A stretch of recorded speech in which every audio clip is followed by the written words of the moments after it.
मोक्षमार्गस्य नेतारं भेत्तारं कर्मभूभृतां ज्ञातारं वेषु तत्त्वानां वन्दे तद्गुणलब्धये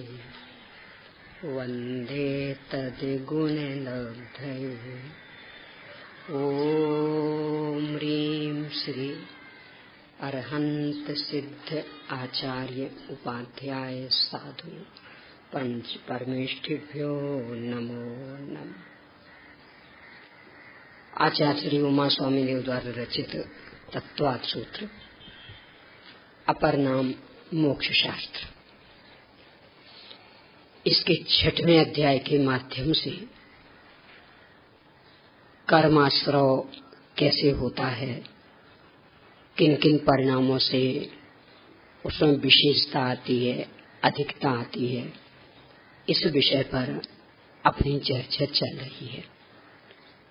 तो सांप्रदायिक आश्रम में किन किन माध्यमों से विशेषता आती है, ये बताते हुए तीव्र मंद ज्ञात अज्ञात भाव अधिकरण और वीर्य, ये कारण जो बताए उनमें अधिकरण के पुनः भेद, जीवाधिकरण और अजीवाधिकरण, यानी सीधा जीव ही कारण बने, जैसे अपन लोग आदि है तो ये जीवाधिकरण यानी अपने भाव परिणाम, और ये अजीव पुद्गल आदि ये कारण बने तो ये अजीवाधिकरण।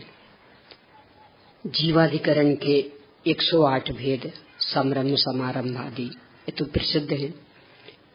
अजीवाधिकरण के 11 भेद, इन पर अपन चर्चा कर रहे। निर्वर्तना के 2 भेद, निक्षेप के 4 भेद, इन पर चर्चा के बाद में संयोग के जो 2 भेद, इन पर अपनी चर्चा चल रही। संयोग मतलब मिलना, जुड़ना, यानी एक चीज को दूसरी चीज से जोड़ना, इस संयोग। इसके 2 भेद। पहला भेद उपकरण संयोग। उपकरण मतलब साधन सामग्री, और वो साधन सामग्री कोई सी भी हो सकती, यानी वस्त्र हो, बर्तन हो, जमीन भी हो, कोई सी भी सामग्री हो, तो इनको परस्पर में मिलाना, यानी कहीं की कहीं, यानी चौके की शौचालय में, शौचालय की चौके में, बाजार की घर में, घर की बाजार में, अस्पताल की घर में, घर की अस्पताल में, इस तरह से कोई सी भी मिलावट करना, इस सब का नाम है उपकरण संयोग। इससे विशेष आश्रयबंध क्यों? पहली बात तो ये कि इनके आश्रय से जो जीव राशि रह रही, वह तो वातावरण को बर्दाश्त नहीं कर पाएगी, और अपन ने इनका वातावरण बदला तो वे सारे जीव मरेंगे, तो वो हिंसा हुई।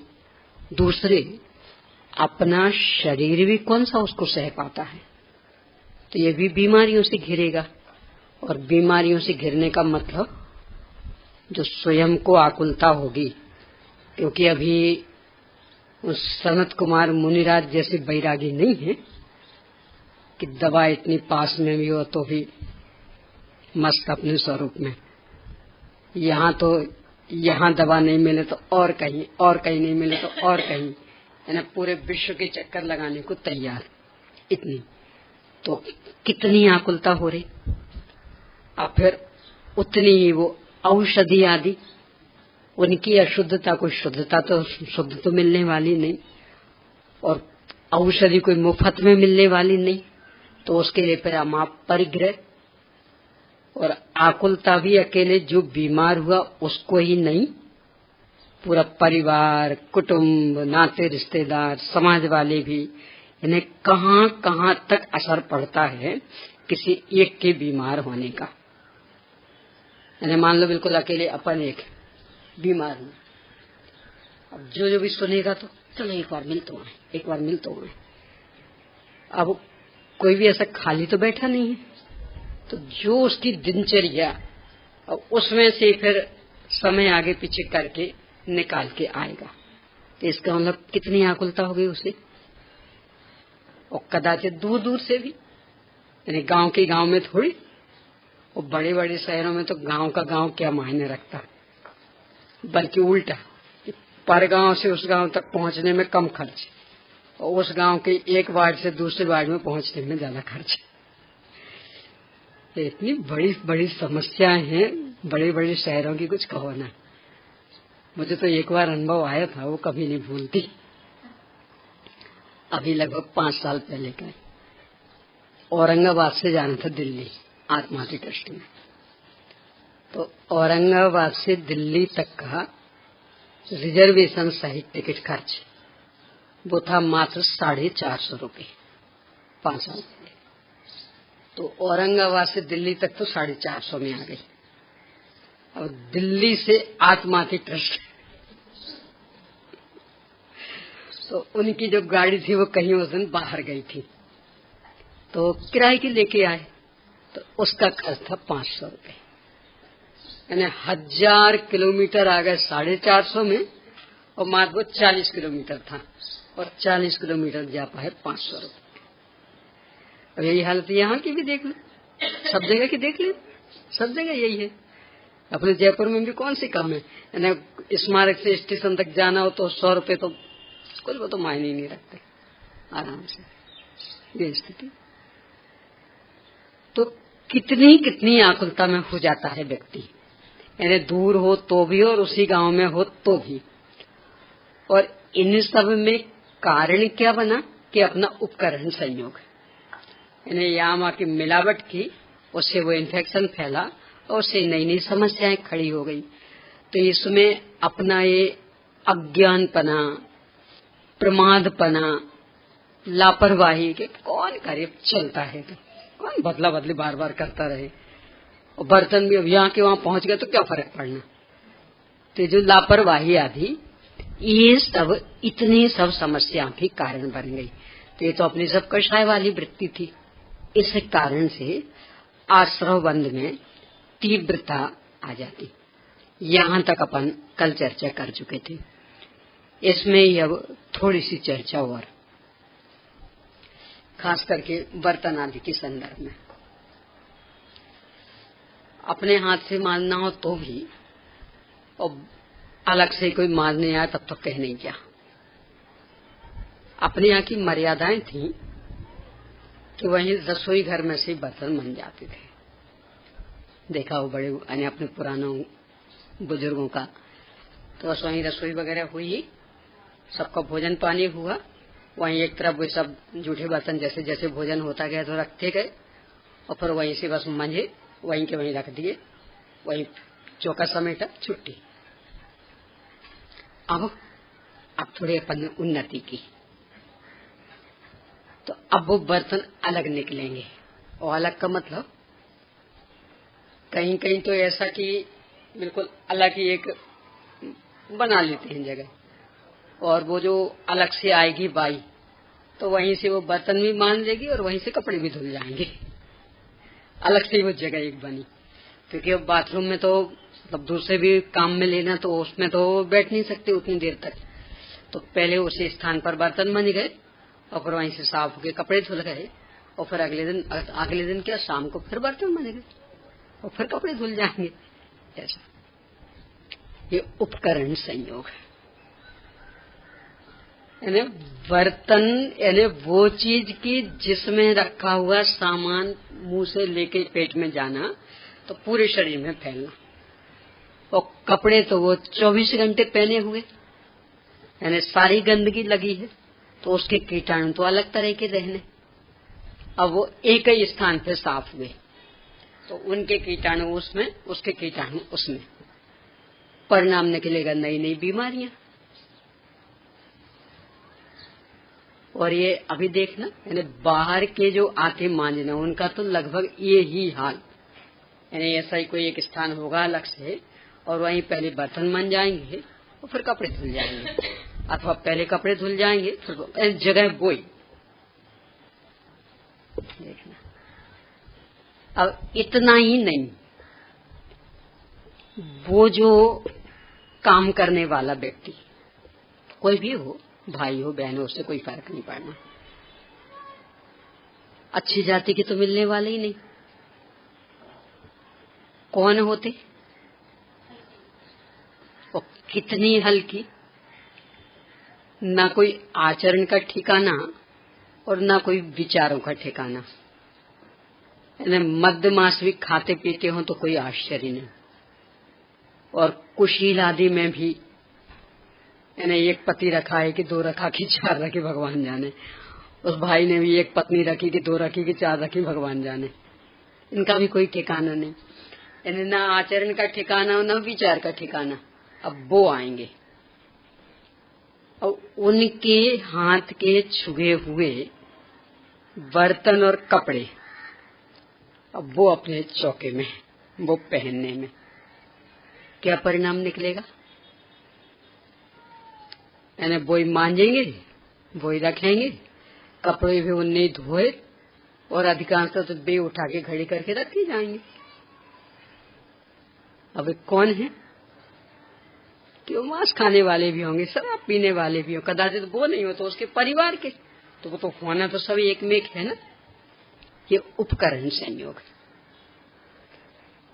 इसका परिणाम ये निकलता कि धीरे धीरे उन पापों के प्रति अपने मन में जो घृणा का भाव रहता वो समाप्त हो जाता। देखो ये जो छुआछूत की पद्धति है, इसमें किसी व्यक्ति को नीचे दिखाने का उद्देश्य नहीं है। तो क्या उद्देश्य कि जो ये आप गलत काम कर रहे ये हमें स्वीकार नहीं, बस इतने से के कारण हम छुआछूत पालेंगे। यानी उस गलत काम के प्रति हमारे मन में घृणा चलती रही, तो जिससे हम वो गलत काम कभी नहीं करेंगे।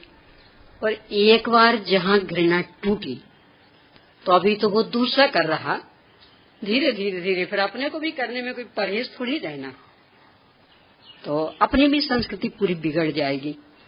इस कारण उपकरण संयोग को इतना बड़ा पाप गिन गए यहाँ।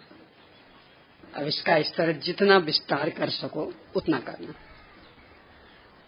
यात्रा करके आए हो, अपनी तो पद्धति ये रहती थी पूरा धुलेगा, सारे कपड़े बैग आदि सब कुछ।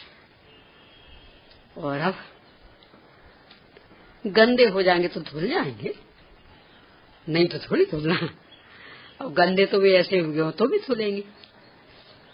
अब अपना धोने का कारण बनता है बस सफाई, यानी गंदे हो तो धुलना है और गंदे नहीं हो तो धोने की आवश्यकता नहीं। ये भूल जाते कि यात्रा में कोई अलग अलग तो स्थान होते नहीं।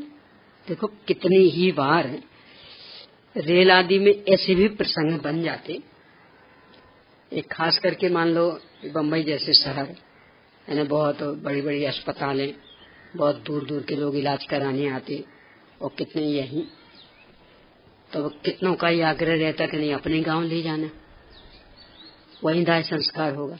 सबको देखने का भी, चेहरा देखने का भी मन रहता, तो वो कैसे ले जाएंगे? अब इतनी दूर दूर का सफर, तो वह एम्बुलेंस तो वहां काम नहीं आने वाली, तो उसी गाड़ी में जिसमें जा रहे उसमें, अब उसी हिसाब से वो बर्थ रिजर्व है, तो उसी एक बर्थ पर मुर्दा लेटा है। अब वो अपने स्टेशन पर उतर गए, अब वो बर्थ धुलने वाली है, और फिर अगले स्टेशन से किसी दूसरे का रिजर्वेशन है, तो वो आके बैठ गया। 1-2 बार तो आंखों देखने को भी प्रसंग बन गए ऐसे। रेलें तो रेले हैं और प्रसंग तो प्रसंग, तो बराबर लेटा है मुर्दा और वो उतारा उनने, उनका स्टेशन आ गया तो, और उसके बाद में दूसरे का रिजर्वेशन था वहां, तो वो आके बैठ गए। अब बोलो किससे क्या कहें, और किससे क्या कहें का अपना भी तो हो सकता था ना ऐसा। यानी कोई वहां ये थोड़ी कि नहीं इनका नहीं होगा कि उनका नहीं होगा, और कौन देखने वाला कि अभी इस पर कौन बैठा था। और कदाचित रिजर्वेशन भी ना हो तो भी वो खाली सीट पड़ी, तो अब अपन छोड़ेंगे? खाली पड़ी बैठ जा, कौन था पहले, और जब इसका ही ठिकाना नहीं तो शराबी कबाबी की तो बात कौन करे। बोलो, इसीलिए अपने यहाँ रेलगाड़ी आदि में भोजन पानी आदि पूरा निषिद्ध मानते थे। क्यों? वो वातावरण ही कितना दूषित। एक तो वो रेलगाड़ी दौड़ रही है तो कितना प्रदूषण होता है, खिड़कियों से यहाँ वहाँ की हवा कितनी तेज रफ्तार में दौड़ती, तो वो सारा यानी बदबू तो कितनी आती है, तो वो सारा। और दूसरे वहाँ का भी स्वयं यानी कौन कौन जाति वाले बैठे हैं, कैसे कैसे हैं, किनकी नियत कैसी, किनकी निगाह कैसी, कौन किस दृष्टि से भोजन देखते, तो कितनी कितनी समस्याएं आ सकती। तो इन सब से बचने के लिए रहता था कि वहाँ भोजन पानी करना ही नहीं, अपनी तो शान चलती। अब इतना लंबा सफर क्या करेंगे, तो और को नहीं तो कम से कम टाइम पास मूंगफली और भी कुछ घर से ही सामान ले लो, खाते भी क्या करें, खाली बैठे बैठे क्या करें। ये समस्या, ये सब उपकरण संयोग में आएगा, यानी वो अपने साधनों की मिलावट कर दी। अब वो कहाँ कहाँ कैसा कैसा असर डालेगी कुछ नहीं कह सकते। इसलिए यहाँ पहले से ही सावधान कि ये आश्रव बंध में विशेषता लाएगी, इसलिए ऐसा कुछ करना ही नहीं। यानी अपने घर का शुद्ध सात्विक ले जाया गया भी वहाँ का तो प्रश्न ही नहीं, क्योंकि वहाँ के तो कौन बनाने वाले और कौन देने वाले और प्लेटें कैसे, उनका तो कोई ठिकाना ही नहीं। अब चाहे वो वहीं के कैंटीन का हो और चाहे वो फेरी वाले हो, ठिकाना किन्हीं का नहीं है। अपने को इस दृष्टि से विचार करना चाहिए। यानी आचार्यों ने उल्लेख किए हैं तो बहुत गंभीरता से सोच के कि सब क्या करें, लंबा सफर तो फर्क क्या पड़ना। देखो एक दिन और भी चर्चा आई थी, भूख से कोई नहीं मर रहा, जितने भी मर रहे वो ज्यादा खा के मर रहे। यानी ऐसा कोई केस नहीं कि साहब इसको भोजन मिलता नहीं था ना, तो जरा भूखे रहते रहते रहते मर गया। ज्यादा खा खा करके बीमारियां हो रही हैं और उससे ही मर रहे। तो यदि एक दो दिन नहीं मिलेगा तो फर्क क्या पड़ना है। और कदाचित बहुत ही असह्य हो जाए तो इतना तो उपाय कर ही सकते कि भोजन पानी को खुला नहीं करें। खुला नहीं करें। देखो अपने बुजुर्गों को यदि घर में देखा हो, आजकल तो वो भी अपनी मर्यादा टूट गई। घरों में ऐसा होता था, कोई बड़े बूढ़े भोजन कर रहे हो, मान लो आप भोजन कर रहे हैं और आप अचानक आ गए, तो एक तो पहली बार सामने बैठेंगे ही नहीं, और बैठेंगे तो बिल्कुल यूं कि आपकी थाली को यूं भी नहीं देखेंगे। और यदि कोई भाई लोग आ गए तो महिला तो फिर बिल्कुल उल्टी हो जाएगी। यानी अभी ऐसे बैठी थी ना, तो थालियों का यानी किसी के सामने भोजन करना पसंद नहीं करता था कोई। साधु संतों का छोड़ देना, उनका तो वो इसलिए कि वो भी आपके अंदर एक वैराग्य का कारण बनेगा कि कितने अनासक्त भाव से जीते, तो कुछ तो वैराग्य जगेगा, तो वो तो इसलिए। और बाकी जिनके भोजन में तीव्र आसक्ति, तो वे किसी दूसरे के सामने भोजन नहीं करते थे। ये मर्यादाएं थी। एक झिझक भी, क्योंकि वो आहार संज्ञा है ना एक, मैं तो संज्ञा किस किस के सामने कर सकते, तो आहार भी तो ऐसी संज्ञा है, तो वो क्यों। वो तो साधु संतों की इसलिए कि उनका तो आहार ही ले तप बढ़ावन हेत, तो एक अलग से ही विरक्तता रहती, तो वो दूसरों को प्रेरणास्पद भी हो जाती, तो इसलिए। पर बाकी का बिल्कुल प्रावधान नहीं। तो यदि कभी रेल आदि में कदाचित यानी भूख प्यास असह्य हो रही है, कोई भी ऐसी समस्या बन गई, तो उसमें इतनी सावधानी रखनी चाहिए कि मान लो ये है बर्थ, अपन ऐसे बैठे, यानी यहाँ खुली, यहाँ इस पीछे सीट, तो यदि कुछ खाना पीना तो कम से कम मुड़ जाए और बगल में लेके, सीधे तो नहीं, इतना तो विवेक रखना ही चाहिए। तो बगल में करने से एक तो जो सीधी हवा आ रही थी उसका प्रदूषण, उससे भी बच जाएंगे, और सामने वाला भी किस नियत से देखता, क्योंकि ये नहीं समझना कि अपना शुद्ध सात्विक भोजन देख करके सबको अच्छा ही लगेगा। किसी को बहुत घृणा भी आती तो व्यर्थ में अपना अपमान होगा। कैसे खाते हैं लोग, ऐसा भोजन देते हैं, इनका अप्रभावना होगी। तो उन सबसे बचने का उपाय कि सामने करना ही नहीं, जितना जो भी मुड़ सकते हो तो उतना मुड़ जाए। ऊपर की भी सीट रहती, ऊपर जाके खा, कोई देखेगा ही नहीं। यानी कुछ ना कुछ इस तरह का विवेक रख करके और करें, सीधा एकदम आमने सामने बैठ करके तो भोजन पानी कभी ना लें, शारीरिक स्वास्थ्य की दृष्टि से भी, और व्यर्थ का अपमान आदि। क्योंकि कोई भी मान ले सब पसंद नहीं आए तो बाद में पूछेगा, कौन है आप लोग, कौन सा धर्म पालते, उसे कोई को आपकी जानकारी नहीं लेनी है।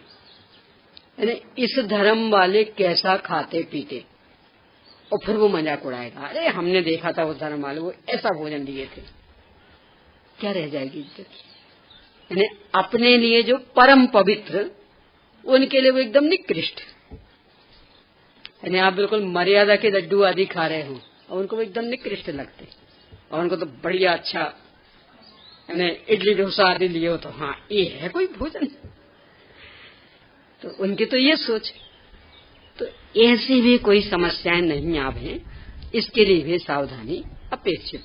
कि जहां तक तो बने हैं पहले से ही घर से व्यवस्था करके चलो कि कोई खाने पीने का प्रसंग ही नहीं आवे। वो कदाचित भूख प्यास असह्य है तो इतनी ही सावधानी तो कर ही सकते कि हो सके तो ऊपर ही सबसे ऊपर की बर्थ पर जाके अकेले अकेले कर लो भोजन, और नहीं तो फिर नीचे थोड़ा सा आड़ लेकर के, और जहाँ एकदम सीधी निगाह ना पड़े किसी की, इस तरह से। और भोजन भी ऐसा ले जाओ कि जल्दी से हो जाए, यानी पेट में आधार बना रहे और खाने में जल्दी हो। ऐसा नहीं कि पेट पे तो वजन ना हो, जैसे चिप्स वगैरह ले जाते ना तो पेट तो बस भरने वाला नहीं, यानी इतना डिब्बा केले के चिप्स का खाली कर देना। आप 100 ग्राम चिप्स खरीदेंगे, कितना बड़ा पैकेट होगा? केले के, आलू की बात नहीं कर रहे, केले के चिप्स 100 ग्राम पैकेट कितना बड़ा होगा? इतना। अब उतने को खाने में कितना समय लगना और पेट में कितना पहुंचना? 100 ग्राम। तो खाने में लग गए 10 मिनट, क्योंकि एक चबाओ खाओ, और पेट में कुछ आधार ही नहीं, लाई वगैरह ऐसे ही अब ढेर लगनी, क्योंकि बिल्कुल वजन में हल्की। तो खाने में तो लगना समय ज्यादा और पेट में आधार। 100 ग्राम मक्का की लाई फोड़ना कितनी हो जाएगी? अब एक खाते हो, कितना समय लगेगा? सफर में कभी भी ऐसी चीजें नहीं लेना। अरे जिनको खाने में समय लगना है और पेट में कुछ आधार पहुंचना नहीं, तो सफर में तो ये ऐसी चीज है कि खाने में कम समय और पेट में खूब आधार, मतलब जिसको अपन पौष्टिक कहते हैं, ज्यादा तली आदि चीजें, तो जो जल्दी खाई जाएंगी और पेट में उनका आधार रहेगा। तो कम से कम समय में भोजन हो जाए, जिससे ज्यादा वो प्रदूषण भी ना हो पाए और दूसरों की निगाह में भी नहीं आ पाए, फटाफट खाया पिया छुट्टी, इस तरह का हो। अन्यथा तो ये उपकरण संयोग वाला तो अकेला पाप ही नहीं, शारीरिक स्वास्थ्य में भी बिगाड़, दुनिया भर का इन्फेक्शन भी। अब इसके बाद इसका ही दूसरा बिंदु वो और गजब का, भक्त पान संयोग। पहला भेद था उपकरण संयोग, दूसरा भेद भक्त पान संयोग। भक्त यानी भोजन और पान यानी पानी, पेय पदार्थ, इनको मिलाना। तो यदि इनको मिलाते हैं तो ये भी आश्रव बंध में तीव्रता लाता। अब कैसे मिलाते होंगे विचार करें। ठंडे गर्म पानी से नहाना, तो क्या करना? एक तो ये उपाय कि आप आराम से छान करके गैस पे तपाओ, वो बराबर देखते रहो, तो जितना कुनकुना आपको चाहिए उतना ही तपाओ और सीधे नहा लो। अब दूसरा ये उपाय कि पहले खूब अच्छा कड़क गरम कर लो, अब वो किसी से भी, बॉयलर गीजर कुछ भी, खूब कड़क गरम कर लो और फिर निकालो बाल्टी में, और फिर अपने नहाने लायक करना है तो उसमें भी ठंडा मिला दो, तो नहाने लायक कर लो। यदि गरम में ऐसा ठंडा मिलाया तो ये हो गया पान संयोग, यानी उष्ण पान में शीत पान मिलाया, तो वो उष्ण योनि वाले जीव शीत पान के संपर्क से मर गए और शीत योनि वाले जीव उष्ण के संपर्क से मर गए। अब सोचना ये कितना चलता, यानी जितना गरम हमें चाहिए बिल्कुल उतना ही गरम करते, तो बस वो मिलावट करेंगे। तो ये पान संयोग, और इसकी तो पता कहाँ तक स्थिति। आपने एक साथ पानी उबाला, मान लो 4 लीटर पानी एक साथ उबाल के रख लिया, बिल्कुल एक साथ, यानी पूरी एक ही भगोनी में था। अब आपको लगा कि भाई थोड़ा सा हमें ठंडा चाहिए, तो उसी में से एक कटोरी पानी अलग निकाल के रख लिया, जिससे हमारा 200 ग्राम बनता था। तो स्वाभाविक है कि वो 200 ग्राम अलग रखा रहेगा तो जल्दी ठंडा हो जाएगा, पर अब बहुत ज्यादा ही ठंडा हो गया। तो आपको थोड़ा सा गर्म पीना, तो वो दूसरा जो इकट्ठा रखा वो गर्म है खूब। तो यदि उस गर्म को इस ठंडे पानी में मिलाते हैं तो ये भक्त पान संयोग वाला दोष हो गया। एक साथ उबाला था एक ही भगोनी में, यानी अकेला एक साथ, ऐसा नहीं कि 2 गैस पे एक साथ उबल रहा था, ऐसा नहीं, एक ही भगोनी में एक साथ पूरा उबला। अब उसमें से हमने 200 ग्राम अलग निकाल के रख लिया, तो वो तो स्वाभाविक थोड़ा रहेगा तो जल्दी ठंडा हो गया। अब बाकी इकट्ठा रखा है तो वो देर से ठंडा होगा। अब वो मान लो ज्यादा ही ठंडा हो गया और हमें तो थोड़ा सा कुनकुना चाहिए, तो हमने वो जो गर्म वाला था ना एक साथ ही उबला हुआ, वो इसमें मिलाया, तो ये भक्त पान संयोग वाला दोष हो गया। मुनि महाराज थी जो आहार लेते ना, 46 दोष बिना सुकुल श्रावक तने घर असन को, 46 दोष और 32 अंतराय, इनको टाल करके, तो 46 दोषों में एक दोष, यानी एक साथ ही चीज गर्म हुई, दूध वो एक साथ उबाला पर एक अलग से निकाल लिया थोड़ा, अब वो ज्यादा ठंडा हो गया, तो सोचा वो गर्म वाला मिला तो बराबर हो जाएगा, कि वो बराबर मतलब पूरे बराबर हो गया। अब वो छूने योग्य नहीं रहा, अब अक्ष की कोटि में आ गया। क्यों? कि जैसे वो ठंडा हुआ तो उसकी योनि बदल गई, वो शीत योनि वाला हो गया और ये उष्ण योनि वाला। अब वो जीव मिलेंगे परस्पर, मरेंगे, और इतना ही नहीं स्वास्थ्य के लिए भी हानिकारक। आयुर्वेद की भाषा में कहते हैं उसे तासीर बदल गई। तासीर मतलब उस चीज का एक प्रकार का स्वभाव। स्वभाव शब्द वैसे उतना परफेक्ट नहीं है, पर समझने के लिए अपन ले लें कि उनका स्वभाव अलग अलग हो गया। तो अब यदि मिलाएंगे तो वो शरीर को नुकसान करेगा। ये जो कल वो आइसक्रीम वाली बात भी आ रही थी ना, वैसे पहले आ चुके थे वो, ठंडा और गरम, ठंडा और गरम, वो पाइप का उदाहरण दिया था। तो उस पाइप पर जब इतना एक्शन रिएक्शन होता कि दिन भर धूप में तपे और फिर रात में ठंड और फिर अगले दिन फिर धूप और फिर रात में फिर ठंड, तो उस पाइप की दशा देखना। अरे पाइप तो बहुत बड़ी बात है, कपड़े डाल देना ना पता लग जाएगा, रंगीन कपड़े और 4 दिन डले रहने देना छत पर, वो भी मान लो ऐसा करना वो तह करके, तो ऊपर की तह पे धूप ज्यादा लगेगी, नीचे नहीं, तो फिर ऊपर का कलर देखना। ये स्थिति है। तो बाकी का तो क्या कहें। अब ऐसी पेट का आइसक्रीम खाएं एकदम ठंडी ठंडी ठंडी, और फिर क्या खाओगे? खूब ठंडा पानी पिया और फिर उबलती हुई चाय, बिल्कुल उबल के तल करके सीधे थाली में आए। इतने गरम गरम पकौड़े और चटनी फ्रिज में जो रखी थी बोतल में, वो अब ठंडी चटनी में वो बिल्कुल गरम पकौड़े लगा के, ऐसा भोजन चलता। एक भक्त पान संयोग हो गया, ठंडे को गरम में, गरम को ठंडे में। वहां तो अंतराय अवक्ष की कोटि में इसको गिना। ये जो पलटा पलटी का भी चक्कर है ना, कभी पढ़ना मूलाचार, यदि मूलाचार नहीं पढ़ा तो इसको ही पढ़ना। इसके ये दूसरे भाग में चर्चा है मुनिराजों के जो 46 दोष और 32 अंतराय टाल के आहार लेते हैं। तो इसमें 9वें अध्याय में जो समिति वाला प्रकरण, तो उसमें ईष्णा समिति के अंतर्गत ये सारा विषय, तो उसमें पढ़ना।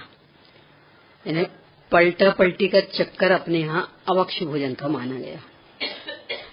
यानी आपने किसी एक बर्तन में बना लिया, अब वो बर्तन में बनाओगे तो उसकी चमक तो स्वाभाविक है थोड़ी कम पड़ जाएगी, क्योंकि वो गैस लगी, कदाचित तो फन भी जाए, और अपने को तो बिल्कुल टिप टॉप चमकता हुआ होना चाहिए। तो बनाया एक में और फिर दूसरे में उड़ेल लिया, दूसरे बर्तन में उड़ेल लिया। अब वो तो स्पष्ट पता तो लग ही जाता, क्योंकि जिसमें उड़ेगा तो अब चूंकि उसमें उबालना तो है नहीं, तो बिल्कुल ऊपर तक भी भर जाएगा, तो पता लग जाएगा कि इसमें नियम से नहीं बना। क्योंकि बना होता तो बनने के लिए उबालने को जगह भी तो चाहिए थी ना, ये तो बिल्कुल फुल है, तो उबला कैसे होगा। तो इसका मतलब किसी दूसरे में बनाया है और फिर इसमें रखा। बस इतना महाराज जी को ख्याल में आया और वो भोजन निश्चित वो नहीं लेंगे। और क्यों नहीं लेंगे कि ये भक्तपान संयोग वाला दोष हुआ। कैसे कि वो भोजन जो आपने यानी सब्जी बनाई किसी में एकदम उबल रही थी और फिर एकदम ठंडे कटोरे में उड़ेल दी, तो वो सब्जी थी एकदम गरम गरम, मतलब बिल्कुल उबलती हुई, और उसमें इतना धैर्य थोड़ी रहे ना कि अभी रख दो और जब बिल्कुल ठंडी हो जाएगी ना तब वो निकालेंगे। ये तो बस उबली पूरा हुआ और बस तत्काल तो वो कटोरा एकदम ठंडा और वो सब्जी एकदम उबलती हुई और ठंडे में गरम को डाल दिया। तो एक तो वो शीत योनि वाला, वो उष्ण योनि वाला। और समस्या के लिए इतना ही नहीं है, क्योंकि वो एकदम गरम गरम निकाल रहे हो ना, तो उसमें तो भापें भी निकल रही हैं, तो आपको भी परेशानी हो रही। तो नियम से असावधानी भी रहनी है। कोई भी गरम चीज आप डालते हो तो कैसा लगता है उस समय, हाथों की भी क्या दशा, और जो चेहरे पे भापें लगने लगे उससे भी कैसा जी घबराने लगता। तो जल्दी से कैसे भी करके, और मान लो ज्यादा हो गया तो फिर रख दो, और रखने में जमीन देखोगे और फिर उठाया और फिर पलटा पलटी की, फिर एकदम से बापों से परेशान हो गया तो फिर रख दिया। अब जहां रखोगे वहां देख पाओगे, यानी उस घबराहट में यानी जो बाफें लग रही हैं उससे परेशान जो हो रहे, उसमें सावधानी से उठाने रखने की फुर्सत भी है। कितनी हिंसा का कारण। इतना ही नहीं, ये जो अंतराय ज्यादा आते ना उसमें इसका भी बहुत बड़ा योगदान है। सब में उड़ते रहते कीड़े मकोड़े भी, कीड़े शादी भी। अब पलटा पलटी करोगे तो ढक्के तो पलटा पलटी होगी नहीं, ये ढक्के हो जाएगी। यानी दाल निकाल तो सीधा वो भी ढके रहो ये भी ढके रहो, तो कैसे निकालोगे। और गरम गरम बाप है तो ऊपर की हवा भी, तो कदाचित हो सकता है यहाँ कोई बाल उड़ रहा हो, वो सीधे दबाव से कोई कीड़ा मकोड़ा उड़ रहा हो, वो उस गर्म हवा से घबराया उसमें गया। अब आपको तो निकालने की जल्दी थी, तो कौन ध्यान देने वाला, क्या गिर गया। अब वो उसमें दब गया और फिर निकाला। सब हम तो इतना सावधानी से बनाया था, ये केस कहाँ से आ गया। वो तो ना आश्चर्य, सब इतने 3 बार सोच के हमने बनाया, ये कहाँ से आ गया, ये कीड़ा कहाँ से आ गया, कि वो यहाँ से आ गया था। जब वो पलटा पलटी कर रहे थे ना, तब आ गया। और तब उतावलापन इतना था कि देखने को फुर्सत नहीं थी, और इसलिए फिर वो अंतराय के प्रसंग ज्यादा बन जाते।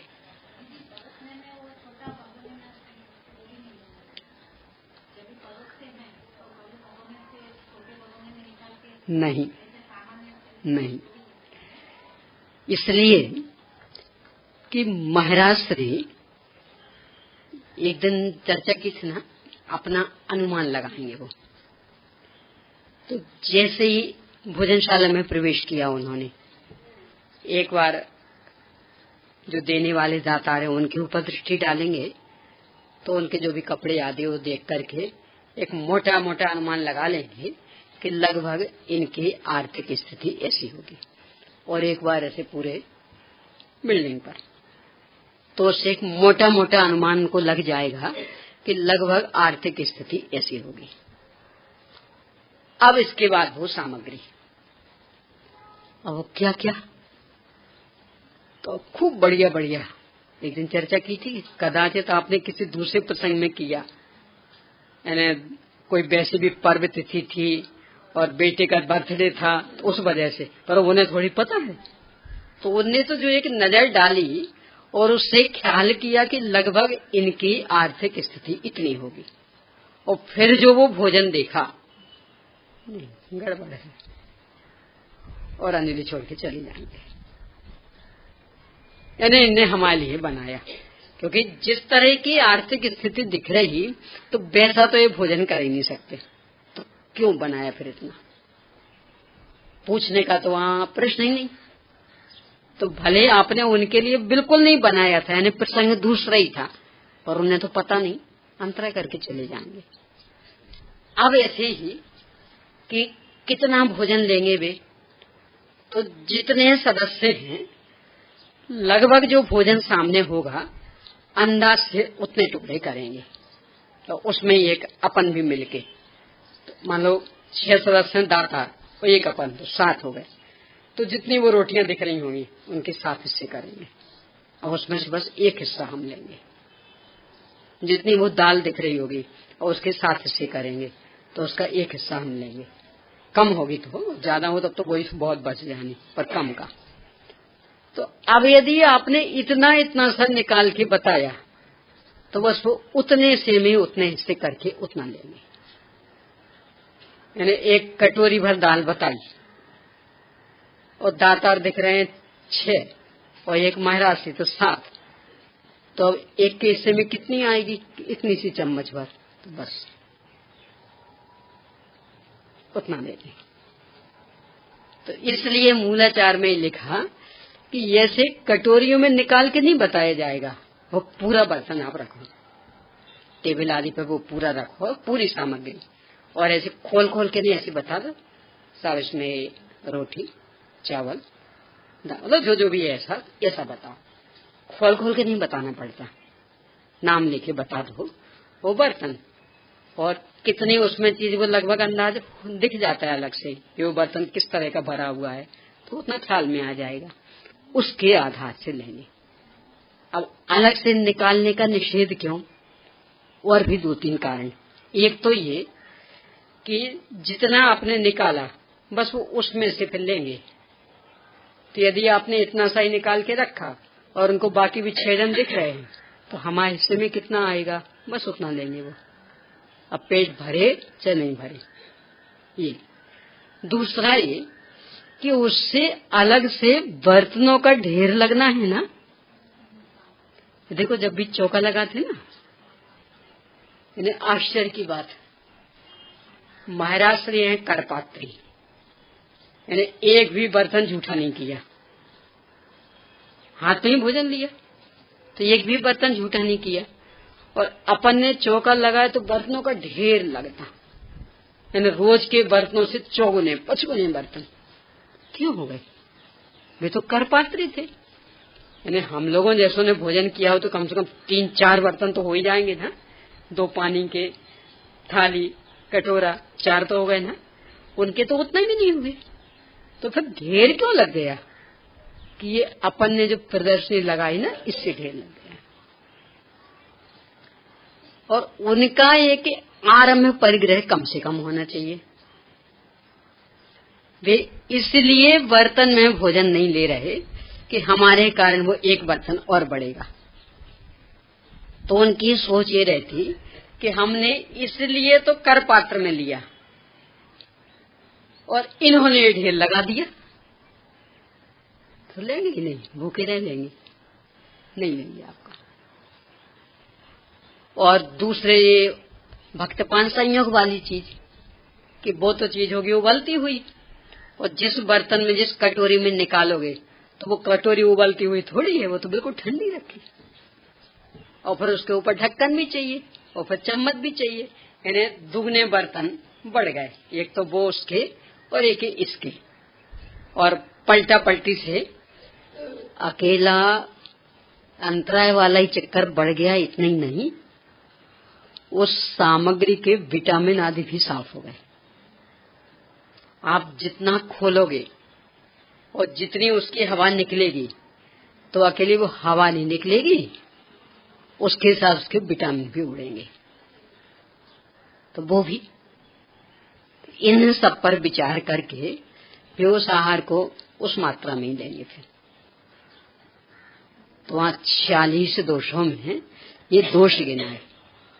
इसमें भी है, जिनको जिज्ञासा हो, 9वें अध्याय के जो समिति वाला सूत्र, तो उसकी इष्टा समिति में दे दिए 46 दोष।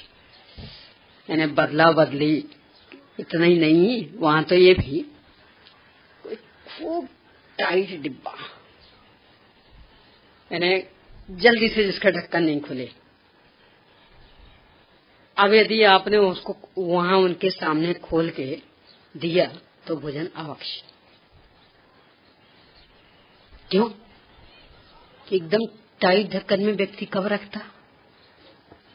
जब किसी से खतरा हो, चाहे वो चींटियों आदि से खतरा हो, तो चाहे बच्चों आदि से खतरा हो।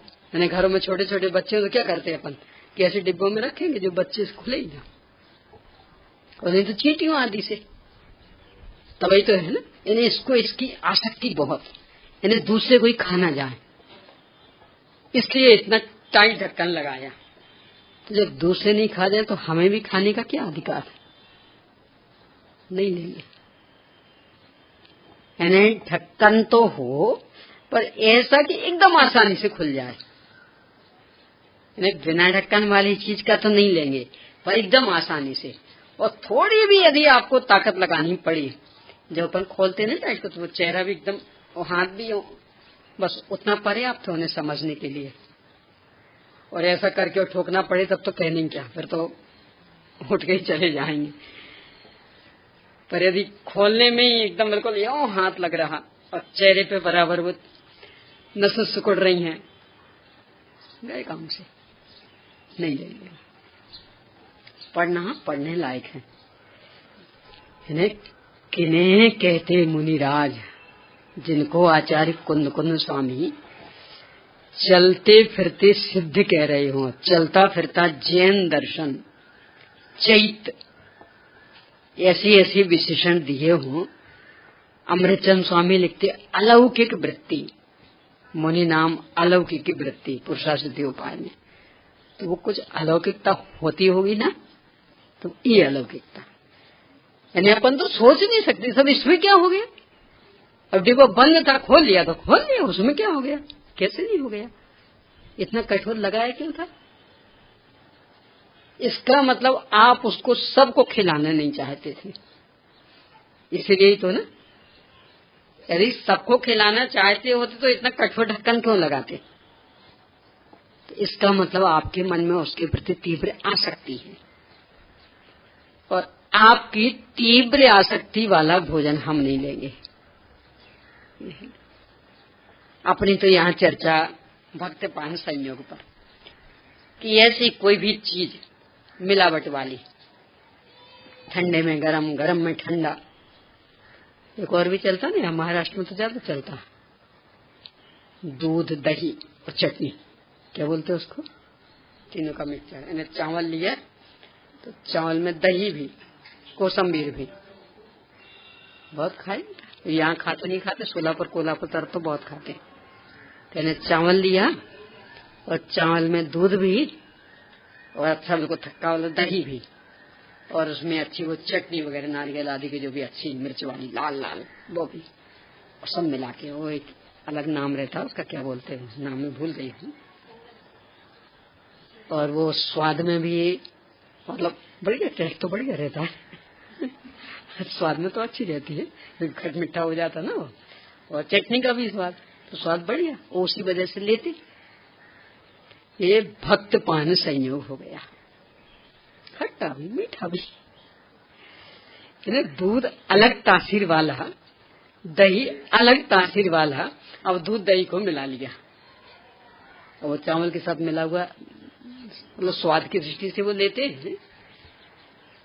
जैन धर्म कहता है गलत, रसना इंद्र की तीव्र लोलुपता हो गई,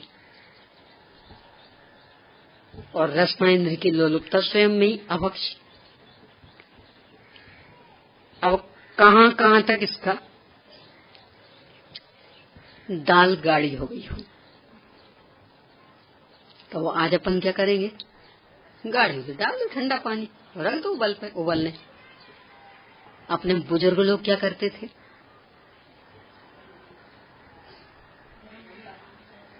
यानी जितनी वो दाल गरम है ना, कटोरी में लेकर पहले वो पानी अलग गरम करते और फिर बाद में दाल में डाल के फिर उबालते। और अपन क्या करेंगे, भाई दाल तो उबलनी है, वो बाद में तो उबलनी है, तो डाल दो फिर सीधे उबलने रख दो। और पहले वो पानी गरम करो, फिर दाल में डालो और फिर दाल उबालो, क्या को चक्कर रखना। आचार्य उमा स्वामी कह रहे कि रखना चक्कर, अन्यथा वो ठंडे गरम का संयोग कर दिया आपने। पानी था ठंडा, दाल थी गरम, तो वो दाल अभक्ष हो गई और उसकी तासीर भी बदल गई, यानी शारीरिक स्वास्थ्य की दृष्टि से भी खतरा पैदा करेगी। तासीर का सामान्य सार तो आप उसका स्वभाव समझ लीजिए, प्रकृति समझ लीजिए, पर प्रकृति भी उतना उसका अर्थ बताने में समर्थ नहीं। वैकोश भाषा का एक अलग शब्द तासीर, जैसे होता ना लौंग लवंग, ऐसे आप खाओगे तो खाने में लगेगी चरपरी, और तासीर होती उसकी ठंडी।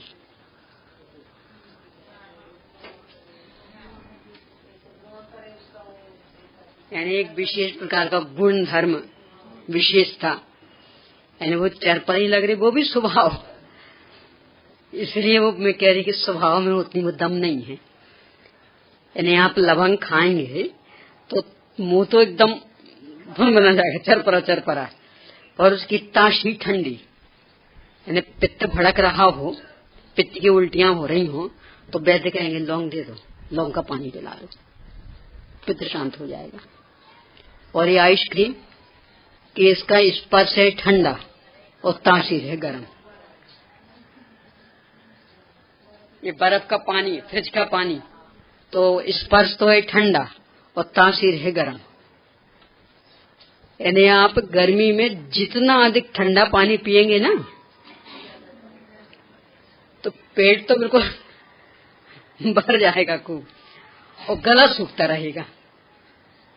क्यों, उसकी तासीर तो गर्म थी, तो गर्मी और अधिक बढ़ेगी, तो गला सूखता रहेगा। और गर्म पानी पिएंगे तो पीने में तो गर्म लगेगा, और उसकी तासीर ठंडी होती, तो वो पेट में जाके ठंडक देगा, गला कभी नहीं सूखेगा। अब इससे आप वो तासीर के लिए क्या पर्टिकुलर शब्द हो सकता वो समझिए। यानी छूने में, स्पर्श करने में, स्वाद में अलग तरह का, और उसका जो अपना गुण धर्म वो अलग तरह का। तो वो जो उसका अपना गुण धर्म है उसे आयुर्वेद की भाषा में कहते तासीर। तो ये ठंडी जो भी यानी वाटर कूलर आदि, फ्रिज आदि का पानी, ये सब तासीर में गर्म होता है। और क्यों होता गर्म पता? कि वो गर्मी से हुआ है ना, ठंडक में कारण कौन बना? और 24 घंटे वो इलेक्ट्रिसिटी हो रही है, जल रही है उससे, तो वो उससे हुआ है ठंडा, तो इसलिए वो उसकी गर्मी उसमें घुसती है। यानी गर्मी ठंडे रूप में, स्पर्श ठंडा पर घुसी है गर्मी रूप में, तो पेट में जाके वो गर्मी पैदा करेगी, इसलिए गला सूखेगा। और खूब पी लिया तो पेट तो बिल्कुल भर जाएगा, तो पेट में जगह नहीं होगी और गले में शुष्कता शुष्कता सूखते रहेंगे। और उबला हुआ पानी पिया तो कदाचित ठंडा किए बिना भी, तो ऐसे तो छूने में गर्म होगा, पर उसकी तासीर ठंडी, तो शरीर में जाके ठंडक देगा। आपने देखा हुआ ना, कितने कितने साधु संत बहुत ज्यादा गर्म पानी पीते, बहुत ही ज्यादा। अपने गुरुदेव जी का भी देखा हो, वे दूध पीते तो बहुत ही ज्यादा गर्म पीते थे, है ना, बहुत ही ज्यादा। मतलब देने वाले को लगे इतना गर्म कैसे थे, और वे उतना गर्म पीते थे, तासीर ठंडी होती, ऐसा है। तो अभी यदि उनमें अपन ने मिक्सचर किया, ठंडे को गर्म में, गर्म को ठंडे में। एक दिन वो पराठे का बताया था ना, यानी आपने तवे पर सेक लिया, अब वो क्या बोलते हैं उसको, बेलने वाला वो, तो उस पर बिना सिका रखा, अब वो सिका हुआ उस पर रख दिया, तो ये भक्त पान संयोग हो गया, अब वो अभक्ष हो गया। अब भक्ष नहीं रहा, वो अमर्यादित हो गया। क्यों? उसकी सचित्ती होनी थी, उसकी अचित्त, उसकी उष्णी होनी थी, इसकी शीत, वो मिश्रण कर दिया। यानी भोजन आदि बनाने में कितनी सावधानी अपेक्षित है। ऐसा कुछ भी मिक्सचर हुआ तो वो भोजन अशुद्ध। इसके लिए जो कहा ना कि इसमें जो 46 दोष दिए, उसको पढ़ना एक बार। ये सब जो बता रही वो उसमें से ही बता रही, तो उसको पढ़ना।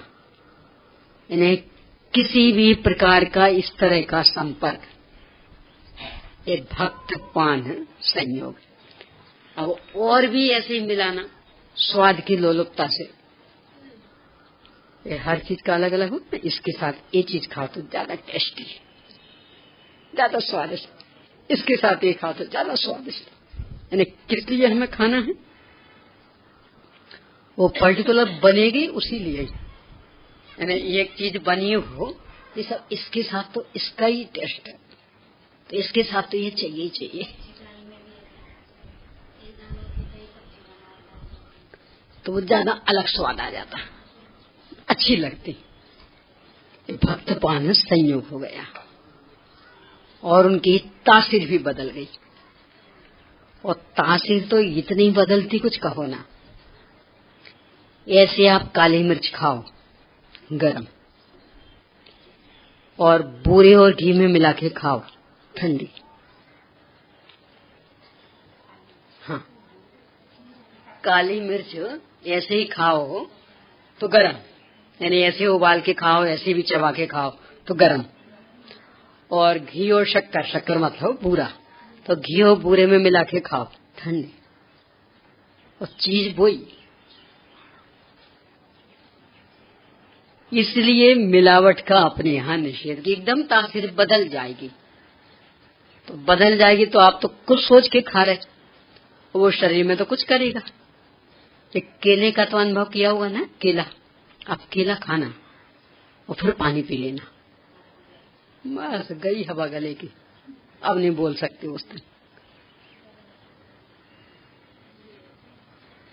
केले खाओ और फिर पानी पी लो तो हवा खिसक जाती, तो गले की हवा गई, अब वो 24 घंटे तक तो आने वाली नहीं है।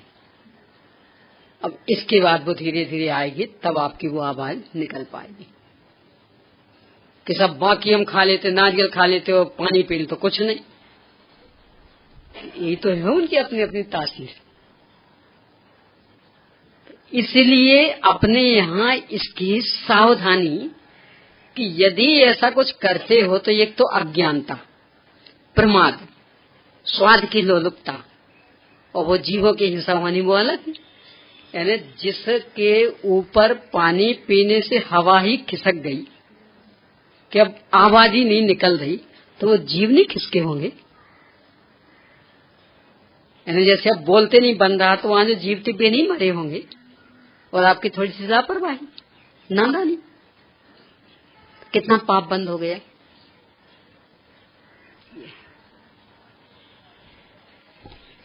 ये आहार आदि देने में भी जो होता है ना, बहुत व्यवस्था रखनी पड़ती, किसके बाद क्या, किसके बाद क्या। यानी मान लो रस देना, तो मान लो उदाहरण के लिए कि अनार का भी है, मौसमी का भी है, संतरा का भी है, और बाकी दूध मट्ठा आदि भी है, सब देने। तो दूध मट्ठा तो वो दूधल वाली चीजों के साथ चलना नहीं, तो वो तो मान लो आगे पीछे ही। अब बाकी बीच में देने, तो उसमें भी चाहे जब दोगे तो नहीं लेंगे वे, क्यों? बहुत समस्या बनेगी। यानी आपने सबसे अंत में मौसमी दे दी, भाई हमें बीमार थोड़ी होना, गला पकड़ेगी मौसमी। यदि मौसमी देनी तो आप यानी दूध वगैरह के बाद जो भी भोजन शुरू हुआ उस समय दे दो, इसके बाद अनार दे दो। संतरा का भी है तो इसके बाद संतरा, क्योंकि संतरा पाचक रहता तो वो अंत में। पर अंत में भी कब? सबसे अंत में नहीं। क्यों? क्योंकि उसके बाद यदि पानी पिएंगे तो फिर नुकसानदायक। तो अंत में कब? कि बस अब लगे कि बस अब 2-4 गिलास ही लेंगे, यानी रोटी के लिए मना हो गया, बस चावल शुरू हो गया तो 2-4 गिलास लेंगे उस समय। एकदम अंत नहीं, यानी एकदम अंत में फिर उसके ऊपर पानी लेंगे तो वो तो बहुत नुकसानदायक, तो तब नहीं दिया जाएगा। और यदि देंगे तो इस सीमा का उल्लंघन किया, और वो बीमारी का कारण बनेगा, पेट में जाके वात पित्त कफ को भी बिगाड़ेगा। इतना गंभीर है। वो अवश्य पढ़ना जिनको जिज्ञासा हो। इसमें दिए हैं 46 दोष, यानी किस किस तरह से संयोग, किस किस तरह से हिंसा आदि का कारण, रोग बढ़ाने में कारण। एक कल भी जो अपनी चर्चा आई थी ना, और पहले भी, सीधा दूध पिए आप आराम से, मतलब एक सामान्य सी पौष्टिकता। ऐसे ही बादाम आदि खाएं, सामान्य सी पौष्टिकता, और दूध में बादाम आदि डाल के खाएं, भयंकर पौष्टिक, निषेध ही, उत्तेजक हो जाएगा दूधल की कोटि में। ऐसे ही अलग केला खा लें चल जाएगा, अलग दही खा लें चल जाएगा, और रायता बनाया तो भयंकर उत्तेजक। ऐसे दूध और केला भयंकर उत्तेजक, नहीं चलेगा। दूध के साथ कोई फलों का रस नहीं चलता, वो बना लेते हैं, खास करके सब इसका एप्पल का तो गलत है। यानी फल अलग तरह का है और दूध अलग चीज है, तो दूधल नहीं आयुर्वेद की दृष्टि से स्वास्थ्य के लिए हानिकारक, क्योंकि दूध की तासीर अलग, फल की तासीर अलग, और आपने स्वाद के लिए दोनों को मिला के बना दिया, तो बहुत हानिकारक। तो आपको लेना है तो दूध अलग ले लो, फल अलग ले लो, पर मिक्सर करके नहीं, बहुत नुकसान करता। ये सब आ जाएगा भक्तपान संयोग में। यानी इसको स्वीकार कर लोगे ना तो जीवा लोलुपता, यानी जीव के सारे चौंचले सब खत्म हो जाएंगे, और बिल्कुल शुद्ध सात्विक सीधा सीधा भोजन जो बिल्कुल स्वास्थ्य वर्धक और आराम से परिणामों में भी विशुद्धि रखे, ऐसा भोजन हो जाएगा। और उससे आरंभ भी बचेगा, परिग्रह भी बचेगा, सब तरह की समस्याओं से मुक्त रहोगे। और नहीं तो इसको इसमें मिलाओ तो ऐसा स्वाद, इसको इसमें मिलाओ तो ऐसा स्वाद, तो बस इसमें उपयोग लगाते रहो, किसको किसमें मिलाने से कैसा स्वाद होता, कौन सी चीज किसके साथ खाने से कितनी बढ़िया लगती, तो करते रहो। पहले से हम टेस्ट करते रहो और फिर बना बना के खिलाते रहो। तो पहले अपना उपयोग बर्बाद करना, फिर दूसरों का भी उपयोग बर्बाद करना।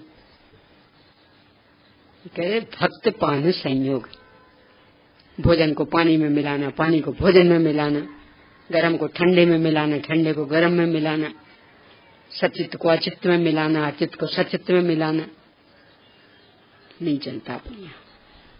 तो ये सब यहाँ तो मूल्य है कि इससे आश्रव बंध में विशेषता आती, यानी अधिकता आती। तो अधिकता का कारण क्या है कि एक तो उनकी योनि बदल गई, तो जब योनि बदली तो जीवों की उत्पत्ति के स्थान बदले तो जीवों की हिंसा होनी एक। दूसरे कि नियम से ऐसी मिलावट व्यक्ति स्वाद की लोलुपता से करता है। ये कहते भी यही है, पर आप इसके साथ खाओ ना, बहुत बढ़िया लगेगी चीज, इसके साथ खाओ। तो इसका मतलब क्यों मिलाना चाह रहे हैं आप? तो स्वाद की लोलुपता से।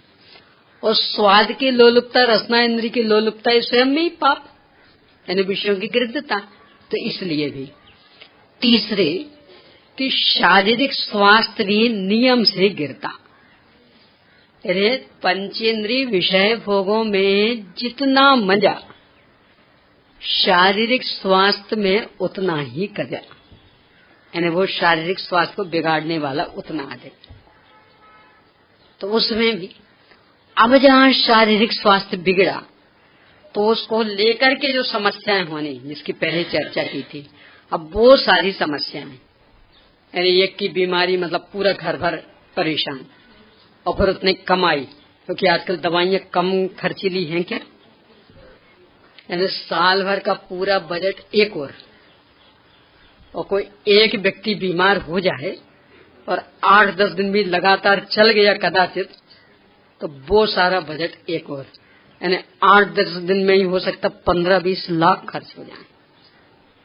और आज के जमाने तो ये टेस्ट कराओ और वो टेस्ट कराओ और ये करो, बस इसके बिना तो इलाज चालू ही नहीं होगा।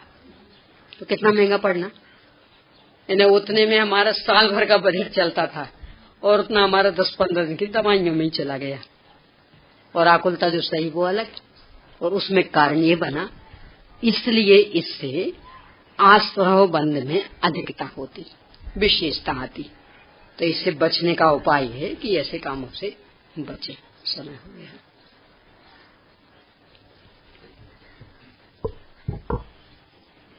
चलिए प्रश्न कीजिए।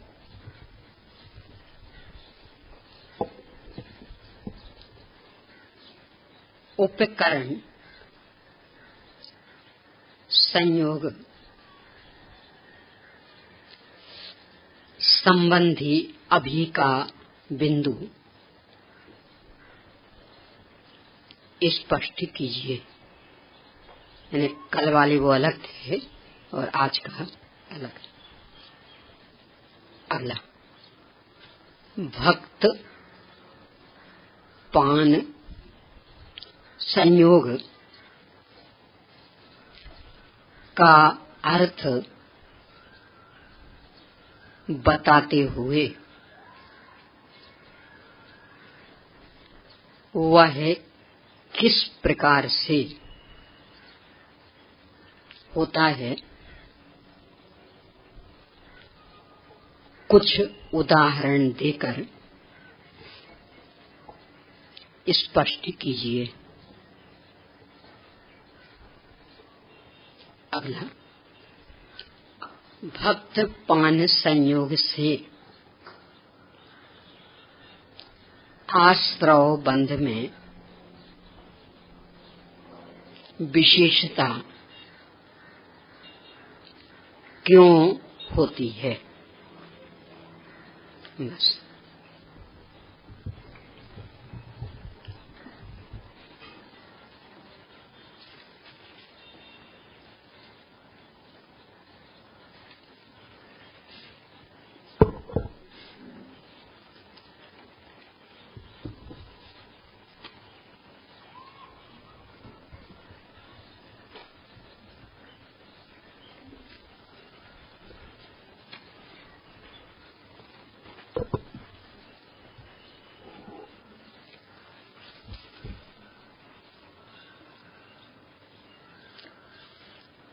शंका समाधान के अंतर्गत अविरत सम्यक दृष्टि और देश विरति गिरस्थ, इनका जीवन कैसा होता है, इस पर अपन चर्चा कर रहे थे। तो ये अपन ने देखा था कि जैसे लोक में भी कुछ भी हो तो वो सर्वांग होता है। स्वास्थ्य होगा तो वो भी सर्वांग, बीमार होंगे तो वो भी सर्वांग, धनी हुए तो वो भी सर्वांग दिखेगा, और गरीबी हुई तो वो भी सर्वांग दिखेगी, यानी हर चीज सर्वांग होगी। तो पुण्य पाप में भी यही है, पाप छूटेंगे तो वो भी सर्वांग, पुण्य होगा तो वो भी सर्वांग, यानी हिंसा झूठ चोरी कुशील परिग्रह 5 पाप तो छूटेंगे तो पांचों एक स्तर के। इनसे उल्टा जो पुण्य तो वो होगा तो एक स्तर का। उससे भूमिका का निरीक्षण होगा। किसी एक पाप के त्याग मात्र से भूमिका का निरीक्षण होने वाला नहीं है। तो कल इसे अपन ने 8 मूल गुण के रूप में देखा था। तो ये तो सामान्य अविरत सम्यक्ति का। अब उसमें ही 8 मूल गुणों के संदर्भ में 3, वैसे तो अनेक अपेक्षाओं से, पर 3 अपेक्षाएं एकदम मुख्य हैं। तो उस दृष्टि से यदि विचार करेंगे तो मूल में तो उसमें ये, यानी सब में एक ही भावना कि अहिंसा की वृत्ति हो और आरंभ परिग्रह कम से कम हो। बस इन 2 बातों को ध्यान में रख के सारा का सारा विभाजन, अब वो विभाजन कुछ भी हो, यानी चाहे 5 अनवृत का हो, 3 मकार के त्याग का हो, और चाहे 5 उदंबर फलों के त्याग का हो, रात्रि भोजन के त्याग का हो, अनछने पानी के त्याग का हो, अभक्ष भक्षण के त्याग का हो, पर सब में मूल भावना बस एक काम करती कि प्राणी मात्र के प्रति दया का परिणाम मतलब अहिंसक जीवन, और आरंभ परिग्रह कम से कम। इस कसौटी पर अपने को अपन कर सकते कि ऐसा कुछ होता नहीं होता तो समझ लेना कि अभी अविरत सम्यक्त्व वाली दशा नहीं। यानी किसी एक पाप में कमी के बल पर भूमिका नहीं बनती, बल्कि वो क्षेत्र शास्त्रों में कहा गया रूंधी हुई कषाय, कोई मजबूरी है, करना पड़ा। वो उदाहरण अपन लिया था ना, कहने किसी ने आपको साड़ी दे दी महंगी से महंगी, तो मिल गई तो पहनोगे आखिर, पर स्थिति तो स्वयं उतनी नहीं है, तो उसने अकेली साड़ी दे दी तो साड़ी तो वो महंगी आ गई, और बाकी तो वो तो आपकी मजबूरी है, क्या करें, हम तो खरीद नहीं सकते, तो जो दे दी वो पहनेंगे तो ही सही, तो खूब महंगी साड़ी दे दी तो खूब महंगी पहन लेंगे। तो उससे धनी सिद्ध नहीं हो गए, मजबूरी सिद्ध हुई। ऐसे ही यहाँ क्या कुछ भी परिस्थिति बन सकती, तो उससे किसी एक पाप में एकदम हीनता आ गई। मान लो जैसे हम लोगों का ही ले लें, अब कमाने की कोई चिंता ही नहीं, कोई कमाते ही नहीं, तो अब तो वो उद्योगी हिंसा का पाप नहीं लगेगा ना हमें। तो आज तक कभी व्यापार किया ही नहीं, कोई नौकरी की नहीं, लगेगा नहीं लगेगा, और लगेगा कि नहीं लगेगा, क्यों लगेगा? यानी वो तो एक परिस्थिति, क्या पुण्य का उदय इतना कि अवसर ही नहीं मिला, यानी आराम से पिता कमा के दे देते हैं, भाई कमा के दे देता, अपने को चिंता ही नहीं। तो इसलिए कदाचित यदि ये नहीं होता और फिर नहीं कमाते, फिर लगता नहीं हम तो ऐसे चलाएंगे अपना काम, दीक्षा ले लेंगे, पर इस चक्कर में नहीं भूल जाएंगे, तब कहीं वो भूमिका पता लगती। एक उदाहरण लिया था ना गुस्से का, कि पुण्य का उदय तेज, सब हाथों हाथों झेलते, तो वो पागल थोड़ी कि जो दीवारों से लड़ता बैठेगा। कहते सर बहुत शांत स्वभावी। क्यों? कभी हमने गुस्सा करते देखा नहीं, कि गुस्सा करते देखा नहीं, कि गुस्सा का कोई प्रसंग नहीं बना, है ना। पुण्य का उदय हाथों हाथों झेल रहे, तो क्यों वो बड़बड़ करेगा? तो ये कहो ना कि कभी गुस्सा का प्रसंग नहीं बना, कि गुस्सा नहीं है, प्रसंग नहीं बना। नाप तो कब होगा औपचारिक भी, कि वास्तव में गुस्सा का प्रसंग बने, सब ओर से तीव्रतम प्रतिकूलता प्रतिकूलता प्रतिकूलता, और फिर भी कुछ समता रहे, तो कदाचित कह सकते कि हाँ सब बहुत ठंडे स्वभाव वाले। अन्यथा तो वो तो बस प्रसंग नहीं बना। तो ऐसा बाकी सब पापों में भी लगाना, बाकी कषायों में भी लगाना, अपन इस दृष्टि से नहीं देख पाते, इसलिए एकांगी जीवन हो जाता। यानी किसी एक की मुख्यता देखी और उससे अपने में भी लगने लगता, हम खुद बड़े हो गए, और दूसरों के में भी लगने लगता, और जबकि वो पुण्य के उदय के कारण ऐसा हुआ, यानी हमें करने का अवसर नहीं मिला कुछ इस तरह। तो ये मूल गुणों में, 8 मूल गुणों में और 7 व्यसन के त्याग में ये मुख्य रहता कि जो भी ये पाप छूटेंगे एक स्तर से, और मूल इसमें कि अधिक से अधिक अहिंसक जीवन, और आरंभ परिग्रह की अधिकाधिक कमी, जितना भी कम कर सकता उतने। अब ऐसे ही 5वें में ले तो 12 व्रतों का पालन, अकेले 5 अणुव्रत से काम नहीं चलेगा, 12 व्रतों का पालन। और 12 व्रतों का पालन किस स्तर का?